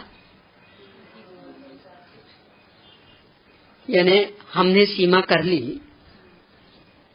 कि यहां से उठेंगे नहीं 4:15 बजे तक। तो ये सीमा कब पूरी पलेगी? कि बोल रहे ना, तो आवाज भेज रहे ना, तो कहाँ पली सीमा? इसमें आएगा 7वें अध्याय में है, आवाज से, यानी अपनी सीमा से बाहर आवाज करके। तो हम आवाज करके वहां तक पहुंच रहे ना, तो ये सीमा से नहीं उठे, कहां से आया? अब बोलो मानने को तैयार? यानी यदि आवाज से हम प्रभावित कर रहे हैं, दूसरे हमारी आवाज से हमारे अंडर में बैठे हैं, तो हम वहां तक पहुंच रहे हैं। अब धोखे में नहीं रहे ना कि नहीं हम तो इतने से सीमा बना के बैठे थे, 4:15 तक यहाँ से नहीं उठेंगे। बिल्कुल नहीं उठे। तो कैसे नहीं उठे? यानी यदि वहां भी गड़बड़ करती, देखो देखो बहन सो रहे हैं, जगाओ जरा उनको, तो ये भाव आ गया ना, मतलब वहां पहुंच गए ना। मानते? पहुंचे नहीं? ऐसे चल के गए हो तो पहुंचते, पर पहुंच गए ना, प्रभावित हो गए, उनको प्रभावित कर रहे, बराबर टोका टोकी चल रही, तो पहुंच गए। इस तरह से दिग्वृत, देशवृत, अनर्थ दंड वृत से सामायिक, प्रोस्थोपवास, भोगोभोग परिमाण, अतिथ संविभाग, इस सब यानी पूरे 12 व्रतों का एक स्तर। अव्यवस्थित पना नहीं चलेगा कि एक में तो एकदम ऊंचे और दूसरे में नीचे। तो वो जो अभी कपड़े का उदाहरण लिया, वो तो ऐसा हो गया, हर एक में लगा लेना। यानी एक कपड़ा एकदम स्वच्छ, नीट एंड क्लीन, और दूसरा मैला, कि उससे आप सफाई वाले सिद्ध नहीं होंगे। और वो तो धुला हुआ था, तो क्या करें, अब जानबूझ के मैला थोड़ी करेंगे। तो इसलिए साफ सुथरा है। और बाकी तो जो है सो है, ऐसा हर एक में लगाना। तो एक देश संयम में पूरे 12 व्रतों से निरीक्षण होगा, 1-2 से नहीं। अब इसका तो बहुत विस्तार है, ज्यादा जिज्ञासा हो तो आप सहयोग करें तो चर्चा हो सकती। तत्वज्ञान विवेच का भाग 1। इसमें 11 प्रतिमा वाला पाठ है और वीतराग विज्ञान विवेच का उसमें 12 वृत्त वाला पाठ है। तो इन दोनों पाठों को पहले पढ़ के आए तो फिर चर्चा हो सकती, क्योंकि उतना पूरा लेके बैठे तब तो फिर वही पूरा विषय होगा। तो आप पढ़ के आए हो फिर थोड़ी चर्चा करें तो कम बन सकता। तो उतना पूरा विवेक रखना पड़ेगा, अपना निरीक्षण पूरे उन सब माध्यमों से करना होगा, तब कहीं ख्याल में आएगा कि औपचारिक रूप में भी देखें तो उस भूमिका में आ पा रहे कि नहीं आ पा रहे। तो इतना आप करिएगा और फिर यदि आप कहेंगे कि हमने दोनों पाठ पढ़ लिए तो फिर उसका संक्षेप में पढ़ ले सकते हैं। यहाँ अभी आगे चलते हैं। यहाँ प्रवचन सार जी है।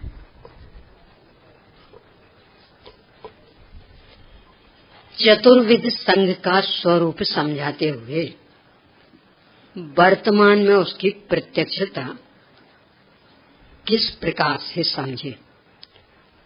मुनि, आरिका, श्रावक, श्राविका, जैसे स्वामी की टीका है उसमें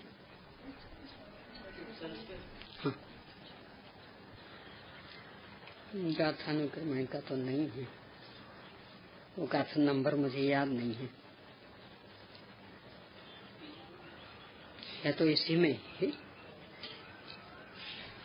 यानी एक जगह है श्रमण संघ के भेद दिए हैं।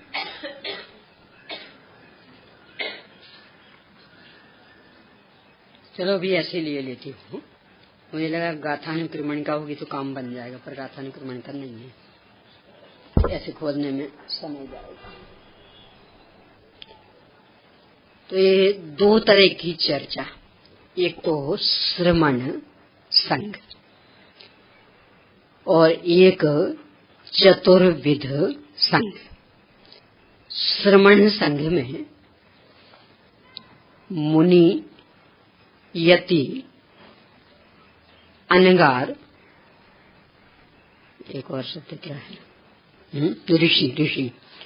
ऋषि, यति, मुनि और अनगार, इनमें 6वें गुणस्थान से लेकर 14वें गुणस्थान तक के आ जाते। ऋषि, यति, मुनि और अनगार। जैसे स्वामी ने एक गाथा की टीका में इनका बहुत सुंदर विश्लेषण किया। तो इस श्रमण संघ तो पंचम काल में नहीं है, क्योंकि 6वें से 14 गुणस्थान तक होते ही नहीं। पंचम काल में ज्यादा से ज्यादा हो तो 7वां गुणस्थान तक, इससे आगे नहीं होता। इसलिए श्रमण संघ तो होता नहीं। श्रमण संघ में मात्र मुनिराज ही होते और वो एक साथ ही, यानी श्रमण संघ पूरा एक साथ ही तो चौथे काल में, अवसर के चौथे काल में होते थे। तो किसी भी संघ को देखेंगे तो ऋषि, यति, मुनि, अनगार में मिलेंगे। पंचम काल में तो होते नहीं, तो उनकी तो बात समाप्त। अब आगे चतुर्विध धर्म संघ। चतुर्विध धर्म संघ, तो इसमें मुनि, आर्यका, श्रावक और श्राविका। श्रमण संघ तो एक साथ होता।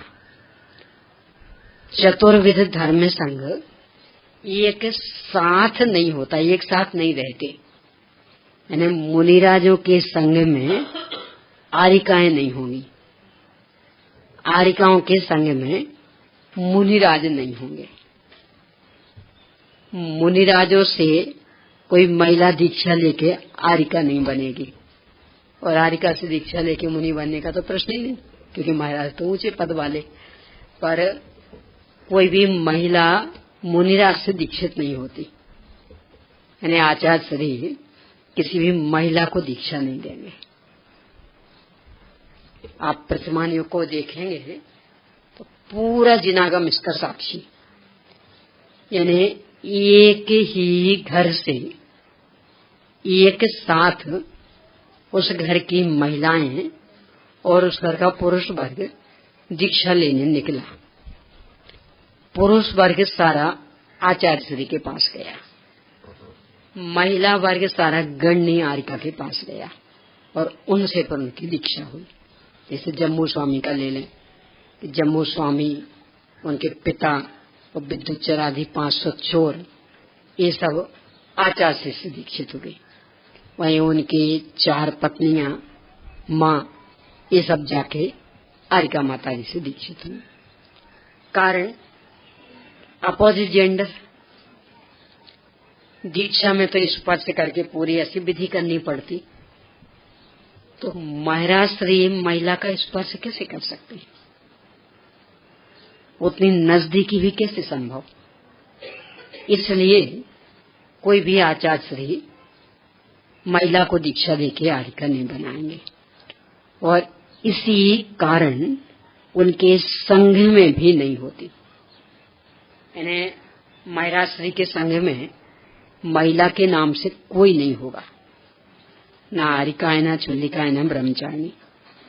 ऐसे आरिकाओं के संघ में भाई लोगों के नाम से कोई नहीं होगा।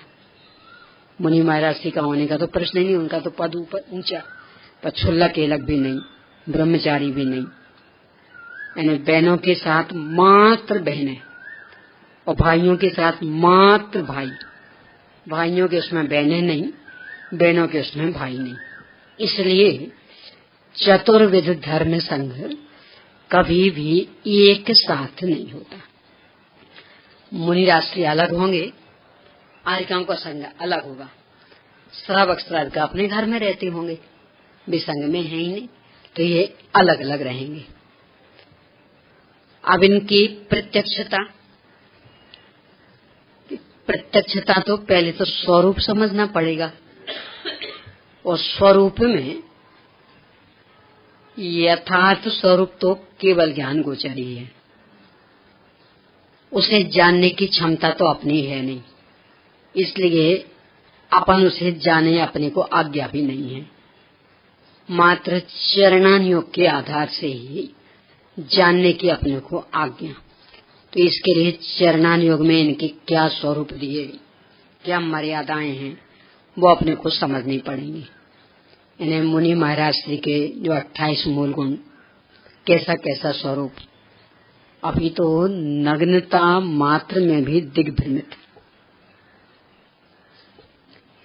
नग्नता का मतलब समझते क्या होता? 108 कोटि से वस्त्र का त्याग, निर्ग्रंथता, नग्नता, यानी 108 कोटि से वस्त्र का त्याग। यानी अब पहुंच नहीं करने के रूप में नैपकिन भी नहीं लेंगे। सब आहार करके उठे, मुंह गीला है, हाथ पैर गीले, पहुंच लें, नग्नता गई, नग्नता भी नहीं रही। दीक्षा का तो अभी लिए देते हैं दीक्षा, तो ब्रह्मचर्य महाव्रत नहीं रहा। यानी यथार्थ जो 28 मूल गुण, जो भाव लिंगत्व, उसकी तो बात ही दूर, वो तो अपने ज्ञान गोचर भी नहीं। पर जो चरणानुयोग सम्मत है, उससे तो अपने को पहचान करनी ही पड़ेगी। वो उनके ऊपर उपसर्ग करना हुआ कहलाया। देखो ऐसा ले, मैंने ब्रह्मचर्य व्रत लिया, अब कदाचित उदाहरण के लिए कि धोखे से गिर गई, तो एक भाई सहारा देके उठा ले, तो सहयोग कर रहे हैं ना, सहयोग किया ना, क्या होगा? तो क्या होना चाहिए? यदि नहीं है बहन तो उठ जाएंगे अपने आप। अब ऐसे ही वहां कि 108 कोटि से वस्त्र का त्याग किया, तो अब यदि श्रावक पहुंचते हैं तो वो उपसर्ग कहलाएगा। तो महाराज से बिल्कुल काल सर्ग मुद्रा में आ जाएंगे। अब आपकी हिम्मत है तो पहुंच के बताओ। यानी आपने नैपकिन लेके आए तो महाराज यूं ध्यान, यूं नहीं क्या चलो यहाँ और लगा पानी, यहाँ और पहुंचता, और जहां एक बार ध्यानस्थ हुए, अब किसी श्रावक की हिम्मत पड़ेगी कि वो पहुंचे, वो उपसर्ग कर सके, ऐसा नग्नत्व है। यानी सामान्य सा 28 मूल गुणों का भी स्वरूप समझ लें तो समस्या खत्म हो जाएगी। वही स्थिति आरिकाओं की। मात्र एक साड़ी, एक दिन की एक नहीं, एक दिन की एक नहीं, मात्र एक दिन की एक में क्या परेशानी हो, तो चाहे जो पहन लेगा। कितनी बार नहीं हो जाता होगा आपका, बस अकेले एक दिन में एक ही। इन्हें कोई 16 का सवाल नहीं था, और भी कोई चक्कर कहीं आने जाने का हुआ नहीं, तो जो पहनी बस वो दिन भर वही पहनी, और रात में भी वही चल गई, सीधी सुबह बदले। नहीं हो जाता तो आरिका हो गई। एक दिन की एक नहीं, ओनली एक, मात्र एक। बदलने करने का चक्कर तो है ही नहीं। अशुचि स्थिति में लगभग तो 3 दिन आहार कोई नहीं उठेंगी, और यदि उठती तो कदाचित उठ सकती हैं, तो वो आरिकाओं में ही थोड़ी सी व्यवस्था बनाएंगे। वो चौथे दिन अपने जैसे कपड़े धुलने नहीं जाएंगे बाल्टी आदि में, वो उतना सा मात्र कमंडल भर पानी, लगभग 1 लीटर पानी बनता, लगभग, यानी 1 से 1.5 लीटर पानी की मर्यादा का होता, तो बस उतने में वो 8 मीटर की साड़ी गीली करनी है। 8 मीटर की रहती उनकी, 16 हाथ की 8 मीटर। कैसे गीली करेंगे? पहले आधी लपेटे रहेंगे, आधी गीली करेंगे। अब निचोड़ने करने का सवाल नहीं, क्योंकि वो गीली इस तरह की होगी, पानी उतना सा, कदाचित थोड़ा बहुत नहीं चुड़े तो वो बाकी साड़ी पे ही, और फिर वो पल्ला कहीं भी वृक्ष वगैरह तो उसे बांध के सुखाएंगे। जब वो पल्ला सूख जाएगा तो वो यहाँ लेंगी, और ये पल्ला फिर उस हिसाब से गीला करके वो सूखेगा। इस तरह की एक साड़ी, ये शुद्धि की व्यवस्था।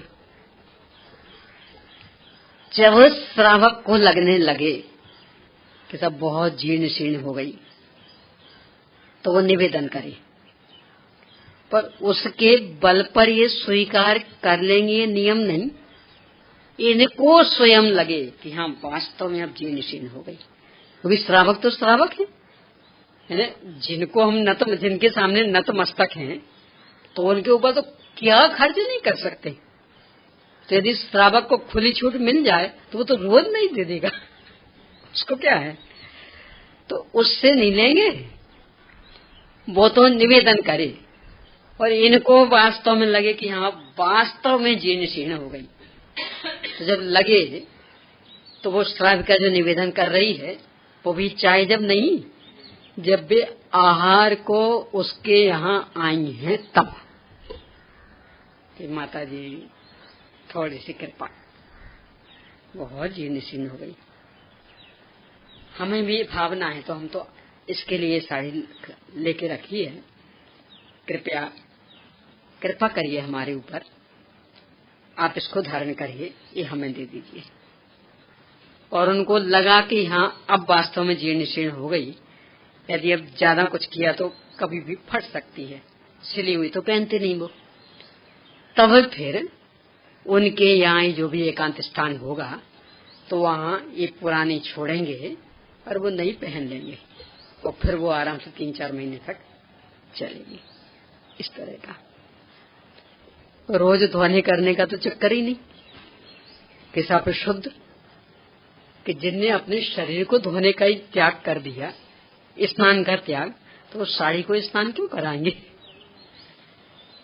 यानी शरीर में चाहे जहाँ गंदगी लग रही, नहाते नहीं है, तो कपड़ा कितना कितना गंदा हुआ है इसकी कहाँ परवाह है। और फिर दूसरा ये कि गंदा ऐसा होता भी नहीं है। क्यों नहीं होता? क्योंकि गंदगी का कोई काम ही नहीं ना। कोई घर गृहस्थी के काम करने हो तो गंदे हो, कोई तेल फुले लगाना हो तो गंदे हो, उन्हें ना तो घर गृहस्थी के काम करने, ना कभी तेल फुलेल लगाना है, तो ज्यादा गंदे का प्रश्न ही नहीं, तो ऐसे गंदे नहीं होते। और कदाचित तो हो भी गए तो जब शरीर की गंदगी की हम परवाह नहीं कर रहे तो कपड़े की गंदगी तो कौन परवाह करेगा। तो इस तरह मात्र एक साड़ी, एक दिन की एक नहीं, मात्र एक। बोलो कितना कठिन मार्ग है। गर्मी में मात्र एक का देखना, यानी जहाँ को पसीना आ रहा, वो पसीना पूरे साड़ी में लग रहा तो एकदम बदबू भी आने लगी, और अंदर से पसीना तो एकदम चिकना चिकना भी लग रहा।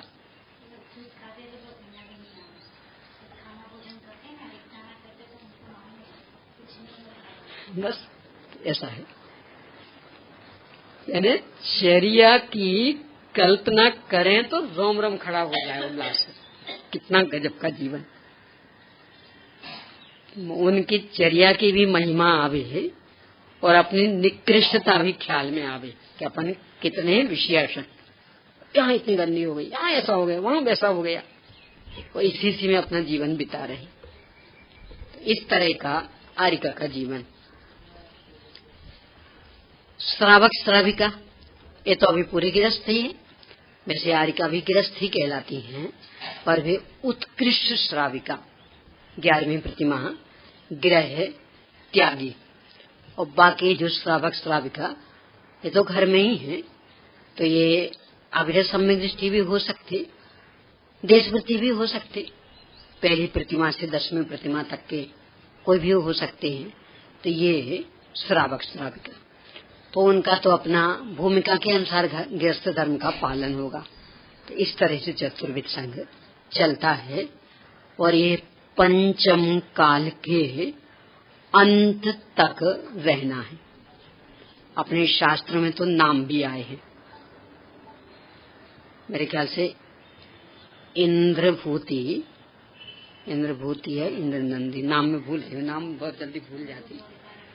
तो उन आचार्य के शिष्य वीरांगद, ये अंतिम मुनिराज पंचम काल के अंत में, और आरिका का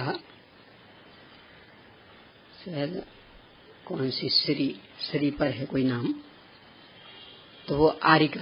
ऐसे श्रावक श्राविका के भी नाम नहीं, इसमें भी आए हैं, पर पहले भाग में, ये दूसरा भाग है अपने पास, पहले भाग में वो नाम आए हैं। तो 4 ये रहेंगे पंचम काल के अंत तक। अंत तक यानी है पूरे अंत तक नहीं,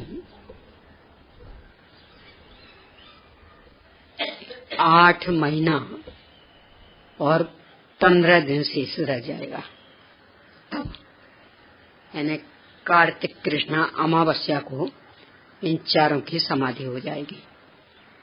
और इसके बाद 5वां काल 8 महीने और 15 दिन और शेष रहेगा। इसके बाद फिर 6वां काल शुरू हो जाएगा। तो वो चारों अंत तक रहने। ये सब क्यों बता रही कि इस धोखे में नहीं रहना कि अभी नहीं हो सकते। जब अंत तक रहने तो अभी तो बहुत कम काल बीता है, पर हो सकते का मतलब हमें इस धोखे में भी नहीं रहना। यानी हो सकते तो योग्यता अनुसारी होंगे जहाँ, तो अपन योग्यता जगाएंगे तो होंगे, अपनी मानने मात्र से थोड़ी हो जाएंगे कि चूंकि पंचम काल के अंत तक होने तो हम क्यों नहीं। योग्यता होगी तो होगी, और योग्यता नहीं होगी तो अकेले कहने से तो होने वाले नहीं है। पर एक चतुर्वेद धर्म संघ पंचम काल के अंत तक टिकना है।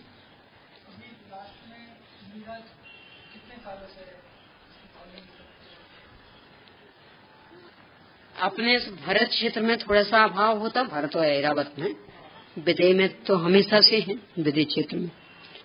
तो इसका कोई सीधापन इतिहास इसलिए नहीं कह सकते हैं कि भरत क्षेत्र भी बहुत बड़ा आपने को मिला, कितना सा है। कदाचित अपन अपने भारत काल लें तो इसमें भी सबसे अपना परिचय ही है, ये नहीं कह सकते। तो इतिहास जो साक्षी वो इतना तो है कि 16वीं सदी में तारण स्वामी ये मुनिराज हुए थे। भावलिंग आदि का नहीं कह सकते अपन, दिगंबर दशा में थे। तो इसके बाद दिगंबरत्व नहीं रहा। फिर अभी 20वीं सदी में शांति सागर महाराज ये दिगंबर हुए।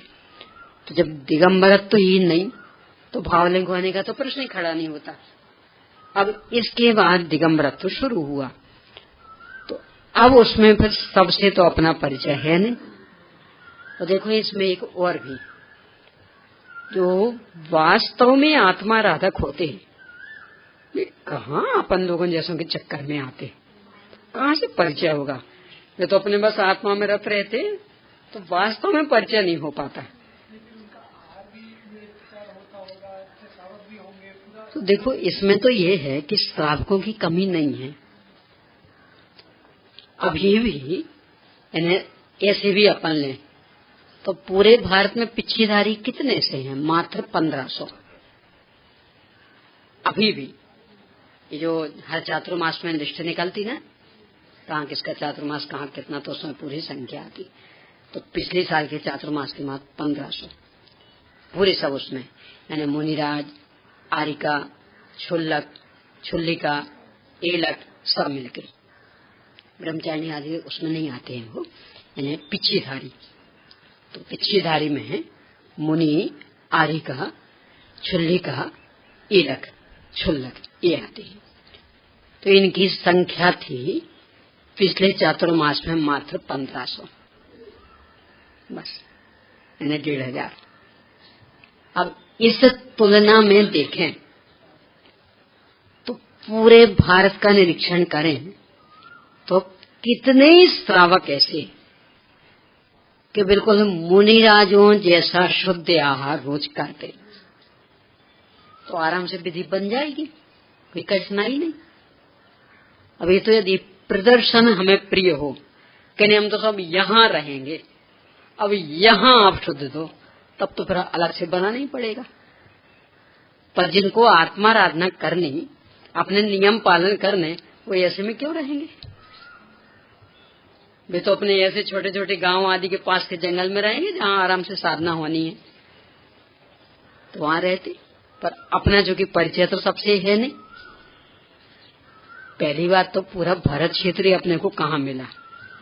अभी जितना ये विश्व अपने को मिला है ना, 6 महाद्वीप वाला, अपने भूगोल का जो मतलब जैन भूगोल का जो भारत क्षेत्र है उसका एक हिस्सा नहीं मिला, पूरा 6 महाद्वीप वाला।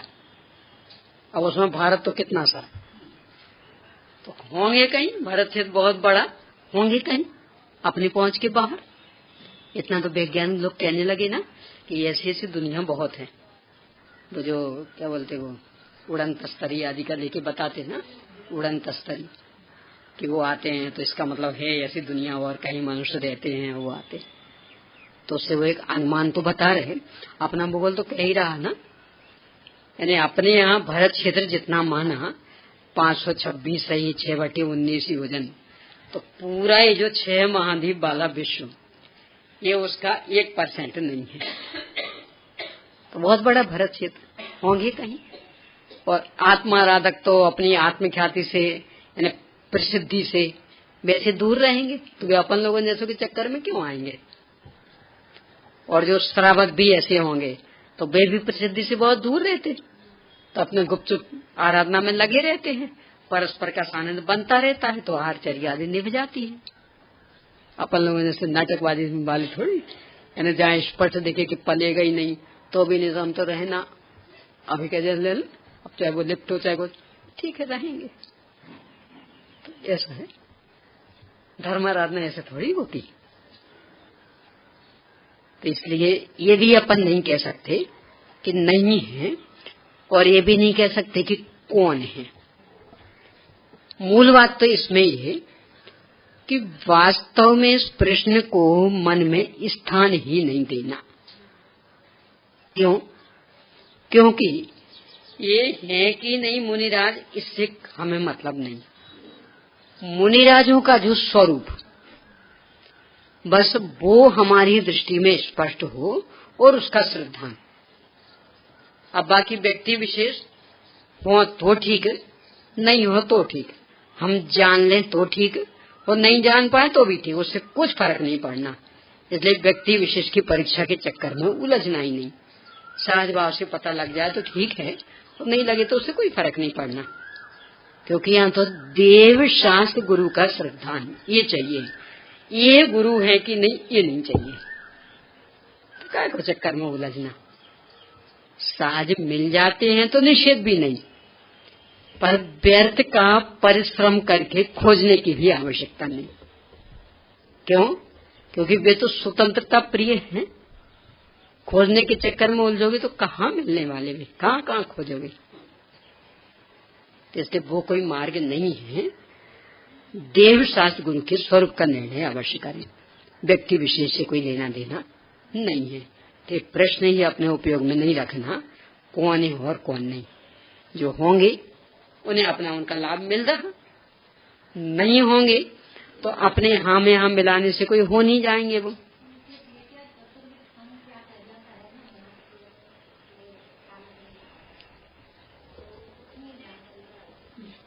तो बस चतुर्विद में यही, यानी एक तो श्रमण संघ तो वो तो होता चौथे काल में, और अभी मुनि आरिका श्रावक श्राविका ये चार, पर ये एक साथ नहीं होंगे। यानी मुनिराज के साथ कभी आरिका नहीं, आरिका के साथ कभी मुनि नहीं, इस तरह की व्यवस्था इनकी होती। रहने हैं पंचम काल के अंत तक, ये पक्का मानना। इसलिए दोनों ही प्रकार की शंका के लिए मन में स्थान नहीं रखना। यानी पंचम काल के अंत तक हैं इसलिए होंगे ही तो खोजें, इसका भी आग्रह नहीं रखना, और नहीं ही तो इसलिए उपेक्षा, ये भी आग्रह नहीं रखना। मध्यस्थ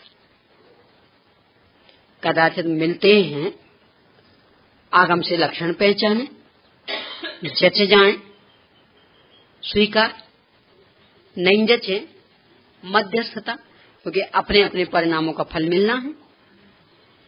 यानी उनकी अतीन्द्रिय आनंद का हमें लाभ नहीं मिलना, और हमारी निंदा की उनकी कोई हानि नहीं है। तो इस चक्कर में उलझना ही क्यों। मध्यस्थ वृत्ति, हाँ मिल जाए तो अपना अहो भाग्य, तो सराहना करेंगे हम, पर नहीं मिलते तो कोई ज्यादा दुराग्रह भी नहीं, जबरदस्ती खोजने की भी कोशिश नहीं, और दूसरों को जबरन आ बैल मुझे मार की भी कहावत नहीं करना कि नहीं सब आप ऐसे हो वैसे हो, क्या लेना देना। अपन कैसे देखे ना, अपने अपने परिणामों का अपने को फल मिलना, तो अपन सुधरे, दूसरों को सुधारने के चक्कर में ज्यादा नहीं उलझना। इसलिए जबरन खोजने की कोशिश भी नहीं करना, टीका टिप्पणी में भी नहीं उलझना। अपना अपना देखें, अपने अपने परिणामों का फल हर एक को मिलना है। ये मध्यस्थता का मार्ग हो गया समय।